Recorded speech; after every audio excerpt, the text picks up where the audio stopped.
দিবাকৰ বিদায় bye bye মানুহে মানুহৰ পুৰা খোৱাত ব্যস্ত যদিহে শব্দটো থাকি যাব আৰু বিদায়টো ল'বই লাগিব চবেই নিজৰ নিজৰ স্থানৰ পৰা যোনটো যি পজিশ্যন আনকি বাদ দে এই পৃথিৱীৰ পৰাও বিদায় ল'ব লাগিব এদিন ডিব্ৰুগড়ৰ যাত্ৰা মোৰ ইমানতে শেষ হ'ল আৰু নুৱাজ দাই পুৰা মজা ল'ব 3-4 মানুহে মানুহৰ বাবে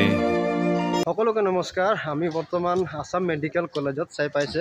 দিবাকৰৰ স্বাস্থ্যৰ পৰীক্ষা আজি ফাইনেল পৰীক্ষা আছে যেহেতু অপাৰেশ্যনৰ কাম হ'ব বুলি কৈছিলে আমি যোৱা সোমবাৰে আহি সাধাৰণ যিবিলাক ট্ৰিটমেণ্ট সেইবিলাক কৰাই লৈ গৈছিলোঁ ইয়াৰ আপডেট আমি দিয়া নাছিলোঁ যদিও আজি ফাইনেল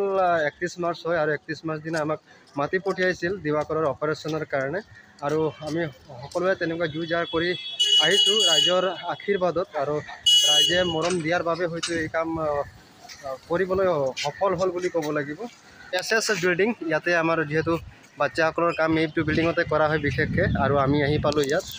আৰু এনেকুৱা ষ্টেপ বাই ষ্টেপ আমি আগুৱাই যাম দিবাকৰৰ স্বাস্থ্য পৰীক্ষাৰ বাবে আপোনালোকো অলপ সাহস দিব আৰু মৰম অলপ দিব যাতে আমি আগন্তুক দিনতো এনে কাম হাতত ল'ব পাৰোঁ দিবাকৰ এইফালে আছে আজিতো পুৰা হেপী লাগি আছে ভাল লাগিছে মনটো সাধাৰণ এটা সৰু ষ্টেপ লৈয়ে যে আমি ইমানখিনি কাম কৰিব লৈছিলোঁ ভবা নাছিলোঁ যে ছাকচেছ হ'ম আৰু ছাকচেছ হৈ পৰিলোঁ বিশেষকৈ আৰু এইটো ক্ষেত্ৰত কেৱল মই কৰিছোঁ বুলি কথা নাই যিহেতু গোটেই টিমটোৰ ওপৰত ক্ৰেডিট যায় আমাৰ যিমানজন টিম আছিলে সেই টিমটোৰ ওপৰত ক্ৰেডিটটো যায় আৰু লগতে অসমবাসী ৰাইজৰো বহুত বহুত বহুত ধন্যবাদ বুলি ক'ব লাগিব বহুতে বহুত ধৰণৰ টকা পইচা কম বেছি পৰিমাণে হ'লেও পঠিয়ালে আৰু ইয়াৰ কাৰণে ধন্যবাদ লগতে কৰ্মী সমাজেও আমাৰ ভিডিঅ'বিলাক পাই যথেষ্ট টকা পইচা আমাক আগুৱাই দিলে যাৰ বাবে আজি এইটো কাম কৰিবলৈ সক্ষম হ'ল তেনেহ'লে বহুত বেছি কথা নাপাতো কিছুমান দৃশ্য মই হস্পিটেলত দেখাম ট্ৰিটমেণ্টৰ বিষয়ে দেখাম আৰু যেহেতু অলপমান টেষ্ট এটা আছিলে এই টেষ্টৰ কাৰণে আমি আহিছোঁ এতিয়া ডক্টৰ তাছাৰ তাত লেবৰেটৰীত ফ্ৰীকৈ কৰাই দিছিলে এইটো কাম আৰু টেষ্টকেইটা বাৰু মই ইয়াতে ফ্ৰীতে কৰি দিম অহা সোমবাৰে অপাৰেশ্যনৰ কথা হ'ল ছাৰ ভাল কথা তাত এটা টেষ্ট থাকি গ'ল যোৱাবাৰ আচলতে ইউৰিন টেষ্ট বুলি কয় ইয়াক এইটো থাকি গৈছিলে আৰু এই কামটো কৰাই মেলি এতিয়া জাষ্ট আমি ডক্টৰক লগ কৰিম আৰু আজি বহুত পলমকৈ গাড়ীটো আহিলে সেইবাবে আমাৰো অলপ পলম হৈ গ'ল যি কি নহওক তেনেহ'লে বলক ভিডিঅ'টো আৰম্ভ কৰোঁ মানুহে মানুহৰ বাবে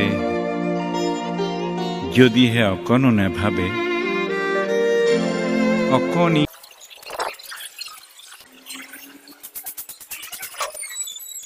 আৰু এনেকৈ SSB 2 নম্বৰ বিল্ডিঙত ৰাখি থোৱা হৈছে এডমিট কৰা হৈছে দিবাকৰত আৰু এয়া হৈছে দিবাকৰে পানী খাই আছে আৰু বহুত জোৰ জোৰ কথা ক'ব নোৱাৰি ইয়াত কাৰণ পাব্লিক আছে ইয়াত বহুত তেনেকুৱা ধৰণৰ বহুত মানুহ আছে আৰু ছাকচেছ হৈ গৈছে যিহেতু এডমিটৰ কাম হৈ গৈছে দিবাকৰ বিদায় বাই বাই দিবাকৰ পুৰা খোৱাত ব্যস্ত তেতিয়াহ'লে বিদায় ল'লোঁ ইয়াৰ পৰা এডমিট হৈ গ'ল যিহেতু বাকী আপোনালোকৰ আশীৰ্বাদৰ প্ৰয়োজন আছে নৰেশ দা কি জানেই আচ্ছা বঢ়িয়া কথা ডিব্ৰুগড়ৰ যাত্ৰা মোৰ ইমানতে শেষ হ'ল আৰু নৰেশ দাই পুৰা মজা ল'ব 3-4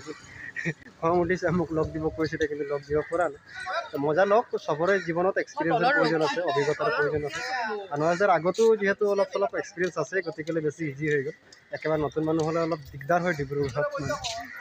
তাতে তেতিয়াহ'লে বিদায় নৰেশ দা আচ্ছা তেতিয়াহ'লে বিদায় ভালকৈ থাকিবি ঠিক আছে বাকী চাই ল'বি বৌ খা তা খুৱাবি মাজে মাজে ঢাল চানা খুৱাই দিবি দেই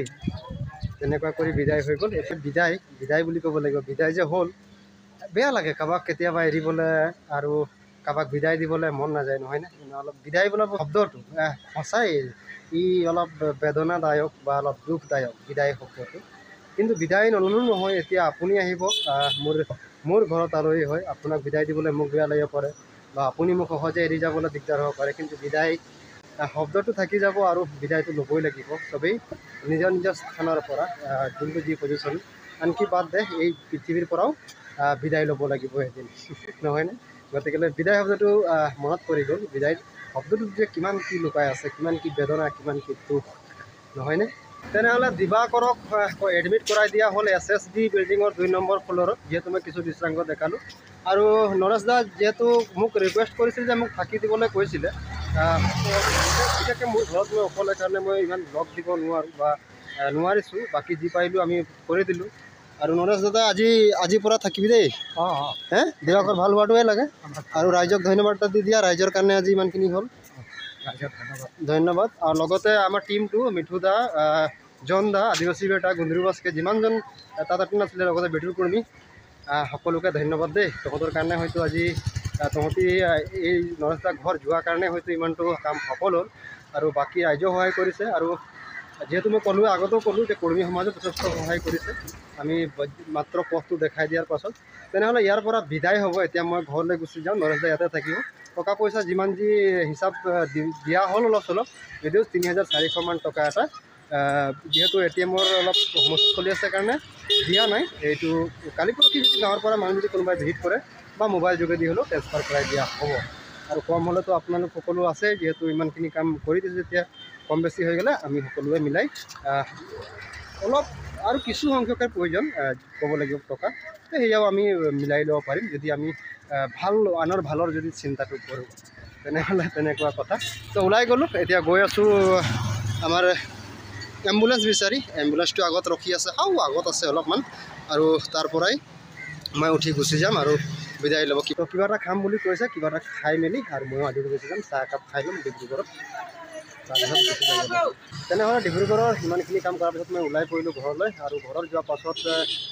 আপোনালোকক ধন্যবাদ দিব খোজোঁ, যিহেতু আপোনালোকে বহুত মৰম ভাল পোৱা দিলে আৰু ইমানখিনি কথা কৈ আপোনালোকৰ পৰা মই বিদায় লৈছোঁ। ধন্যবাদ।